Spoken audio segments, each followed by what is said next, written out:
Nirereklamo po nila yung gumawa ng kanilang bahay dahil nagpakilala daw po itong licensed engineer sa kanila.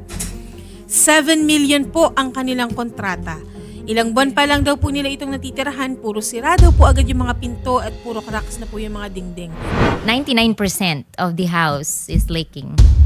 When did you start construction? Last year, At around May 2025. May 2025. Yeah. And the construction was completed and you were able to move in. Actually, it's not yet completed, but we moved in January 1st this year. So about 8 months construction? Correct. Yeah, about 7, 8 about months, 8 7. months of construction. Sino po ang hahabulin natin na engineer, contractor, architect? Because it all starts with the architectural plans, the engineering plans that have to follow certain national laws, submission of these plans to your local government unit for approval, electrical, plumbing, etc. etc. So sino po ang kausap natin dito?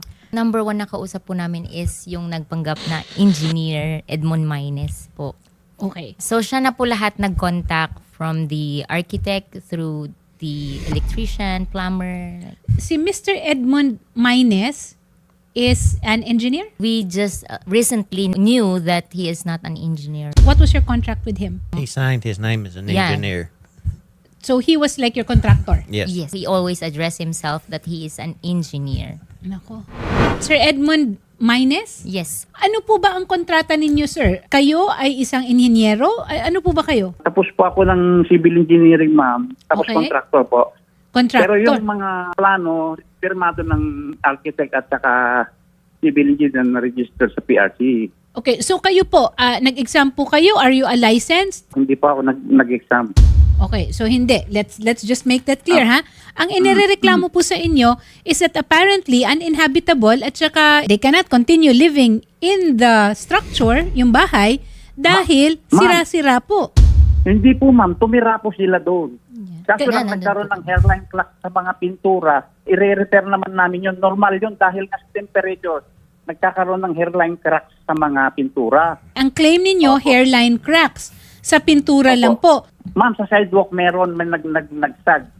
Amenable kami man na i-repair namin yun. Okay, there is an offer for repair. Sir, hindi naman hairline cracks itong nakikita po namin. Kahit hindi po ako engineer. Yes, ma'am. Inaamin ko po sa sidewalk, talagang nagsag yun. Pero i-repair namin yun. Okay, sir, hindi lang po sidewalk ha. Kasi kahit po yung doon sa dingding, pagka i-backtrack po natin yung mga litrato, kung saan po nakalagay po yung mga pipes. Malaking bitak po ha, parang hindi po siya Ma'am, natural po, bumagsak yung sidewalk, hihilain niya yung mga downspout. Kasi doon naka-embed yung downspout. Meron kayong offer to repair. Yes, ma'am. But I believe Yes, ma'am. that to put things in order, mangangailangan po tayo ng third-party evaluation to determine kung structurally nasunod po ba yung mga dapat na nasa plano as approved by the local government unit, if at all. Yes po, Di ma'am. ba po? Ito po kasi it will be endangering the lives of people who will be living in that dwelling place. It will be absolutely unfair for anyone to be living there and be in constant fear of the safety. Captain Polly Aviles, paano po ba natin matutulungan itong mag-asawang ito na ang kagustuhan lang naman mag-retire sa inyong probinsya? Una-una po, maaari pong nila kaming sadyain or puntahan sa aming opisina po, sa PNP CIDG Ilocosur. Para po sila ay ma-assist namin at maibigay ang anumang investigative assistance na pwede namin maitulong sa kanila, ma'am. Also, to prepare the necessary documents sa pagpapile ng complaint. Pwede pong pumasok ito sa estapa kasi nagpanggap si sir na engineer na actually hindi naman talaga siya licensed engineer. Ano pong mga kailangan nilang i-prepare? I am assuming that they already have copies of their contract. Meron po kayong Yes, kontrata, yes. no? Yes po. Magkano po ba sa kontrata ang nakalagay sa pagpapagawa? At first, yung contract po namin is 6.7. Okay. And then later on, because when we come back home to the Philippines, we assessed and look at the plans. It's not what we have talked via phone call. Okay. Conference call. So I asked the contractor to change and revise all the plans and including the contract, but he said he is reliable and he is trustworthy that we don't need to change the plan and the contract.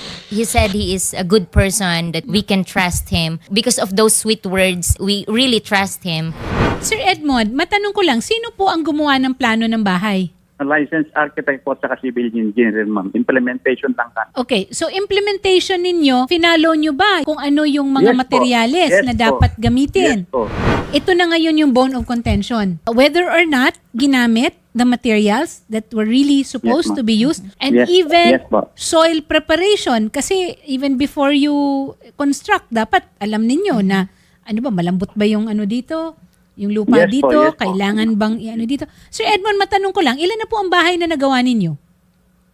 Marami na po. Kahit sa Middle East, may mga high-rise na pa po kahit patayo doon. Wag na po yung sa Middle East, dito lang po sa atin. Oo, okay Kayo po ang Marami nag-manage. na po, ma'am. Doon po sa Ilocos. Less than 20. Siguro naman po, agree kayo na dapat magkaroon ng independent na evaluation. Yes po. Pero dapat present kami. Present ako. O syempre, Honestly, wala na pong natitira dahil ang dami na po naming pina-repair para lang hindi kami maulanan sa loob ng bahay. okay, kahit yung retention, di ba usually may Yes po. retention, 10, Supposed 15, to be 20. 10% retention yung nakalagay namin Pero sa naibigay nyo na rin yun. Yes po. Nagastos na. Ang hinihingi lang namin that time is to fully finish and then we could give the The 10%. remaining money. It's below 10% because Below pa? Yes Okay. po. Gusto niya nang kunin yung remaining money. Mhm. And then I said in the contract, you need to finish first and we can give you the remaining The money. remaining, And then the he balance. said, whatever you say, I will not gonna fix this anymore. You can do legal. That's the word. So when we heard the legal, the following day, we went to an attorney and then we asked for an advice. Okay. Kasi parang ang sakit sa loob namin na ganun na Oo nga yung naman. itsura ng bahay, hindi pa tapos, crack pa, side by side Oo, lahat. nakita natin eh. We Ah, have actually had to have all that busted out and redone. Yeah. It was pulling our plumbing and stuff apart. okay, so Yes, napaayos nyo na ito. Pansamantala po kasi mawawalan po kami ng tubig, kuryente, lahat po.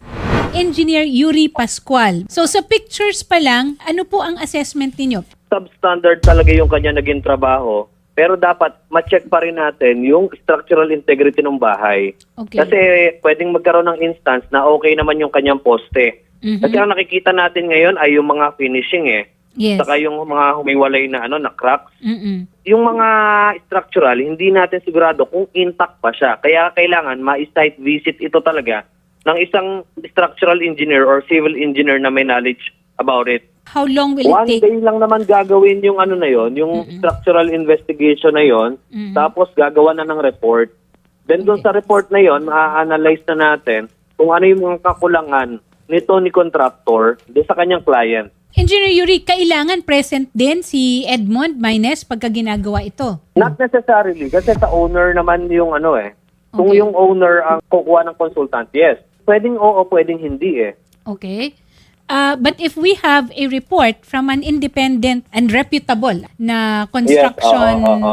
firm na ito talaga ang kanilang ginagawa, structural assessment and investigation report.